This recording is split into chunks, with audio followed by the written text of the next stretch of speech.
Olá, muito bom dia. O meu nome é Filipe Anderson e estou aqui mais uma vez para lhe apresentar um novo vídeo da coleção da Espiritualidade na Prática. O tema de hoje é quais são os erros mais comuns quando uma pessoa decide viver através da espiritualidade. Então, há certas coisas que são muito evidentes, que é, por exemplo, haver a tendência de renegar a matéria e mesmo desvalorizar o dinheiro, não é? Normalmente uma pessoa quando decide viver através da espiritualidade poderá cair neste erro, isto é, ok, agora estou a ter uma vida mais espiritual, então não posso ter tantas coisas, não posso tirar prazer de tantas coisas materiais, e isto muitas vezes até inclui o seu próprio corpo, não é? E muitas vezes desvaloriza os prazeres do corpo, como também desvaloriza o corpo como templo. Portanto, há pouco cuidado nesse sentido. Depois, outra questão que poderá acontecer é a desvalorização excessiva do dinheiro também. Não é? Uma pessoa que entra nesta via normalmente acha que terá que trabalhar ou por donativo ou porque então não poderá quase cobrar ou simplesmente ter uns preços modestos ou ter ou quase desvalorizar o dinheiro, então se viver sem dinheiro ainda melhor, não é? Portanto, mas uma pessoa esquece que o dinheiro é também energia, não é? E nós, para podermos experienciar cada vez mais a vida ao nível espiritual, nós temos que entrar plenamente na matéria. É através da matéria que nós vamos nos conhecer, expressar cada vez mais e viver a nossa espiritualidade, a nossa origem. Não é? É através deste corpo, é através da construção na matéria, é através do uso da matéria e através da manipulação da matéria que nós vamos realmente experienciar a espiritualidade. Depois, outro fator é realmente desenvolver crenças limitadoras e separatistas relativamente à espiritualidade, não é? Normalmente uma pessoa quando escolhe esta via poderá trazer algumas crenças no sentido, ok, agora vou ter esta via espiritual, então não poderei mais sair à noite, não poderei mais me divertir com certo tipo de pessoas, não poderei ter certos hobbies ou certas rotinas, ou se calhar tenho que deixar de comer carne ou tenho que deixar de me dar com certas pessoas, portanto isto às vezes poderá criar, não é, muita separação e criar preconceitos e julgamentos desnecessários, não é? Portanto, há que ter muita atenção a isto. Cada pessoa tem a sua via espiritual e única. Não há regras para uma via espiritual. Nós é que decidimos as nossas próprias regras, os nossos próprios meios e a nossa própria filosofia de exercer isso.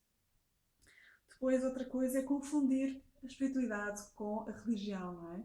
Então, muitas vezes, quando há esta confusão, há a tendência, ok, quero viver uma vida através da espiritualidade, então tenho que arranjar um mestre, tenho que criar certas rotinas, tenho que meditar, tenho que orar, tenho que rezar, tenho que arranjar mantras, tenho que estar com certo tipo de pessoas, tenho que viver a natureza.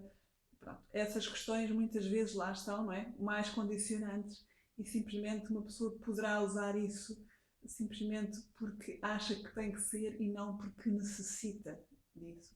Portanto, há que ter atenção, sempre a verdadeira intenção quando uma pessoa faz as coisas, não é? Não é que as coisas por si só sejam erradas, mas sim muitas vezes a verdadeira intenção como a gente as procura e as vivencia. Outra questão é também quando se escolhe viver uma vida mais através da espiritualidade, achamos que temos que ser bonzinhos e dizer sim a tudo, não é?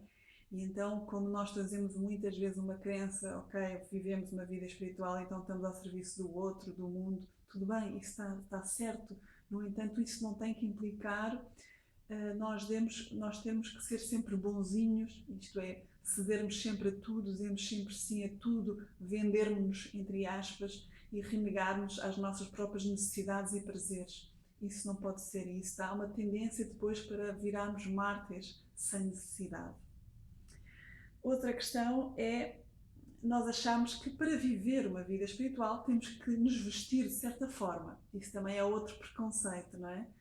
Não é assim, na minha ótica, não é assim. Cada um veste-se como quer e o que interessa é que isso esteja alinhado com a sua maneira de ser, não é?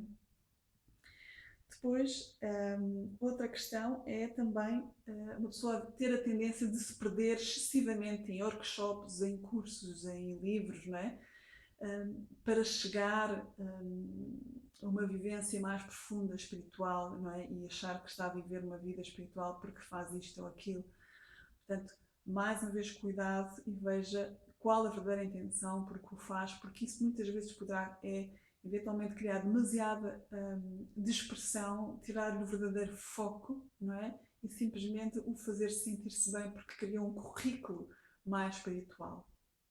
Então, cuidado com verdadeiras intenções de tudo o que a gente faz. Outra questão é, poderá também haver a tendência de queremos crescer depressa, não é? Então, ok, eu quero evoluir, eu quero crescer depressa ao nível espiritual, então vou-me entregar a fundo na via espiritual, e então isso implica uma exigência extrema, demasiados sacrifícios, descurar o meu prazer da vida, não é? E então isso poderá eventualmente cortar a espontaneidade, cortar o prazer, a criatividade, o divertimento que muitas vezes poderão existir e devem existir no dia a dia, e isso corta essa vivência do momento presente, não é?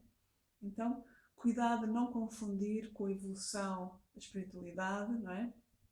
Com a renegação, digamos assim, do prazer, da nossa crença interna, da espontaneidade, do divertimento, da brincadeira, não é?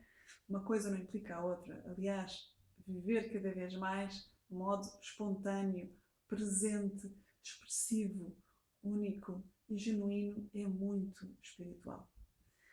Portanto, com isto, eu deixo-lhe aqui duas questões, não é? Para você poder refletir. Então, reveja qual é a sua verdadeira intenção para que decide viver a vida através da espiritualidade, qual é a verdadeira intenção de fundo, para que é que isso lhe serve e onde é que quer chegar com isso, e também o que é para si a espiritualidade, não é? Que isso tem que estar definido, porque ao definir isso vai-lhe trazer maior foco e maior clareza para depois não cair nestes erros que foram aqui mencionados. Então, hoje fico por aqui. Espero que tenha gostado. Desejo-lhe o resto de uma ótima semana e espero por si no próximo vídeo. Obrigada.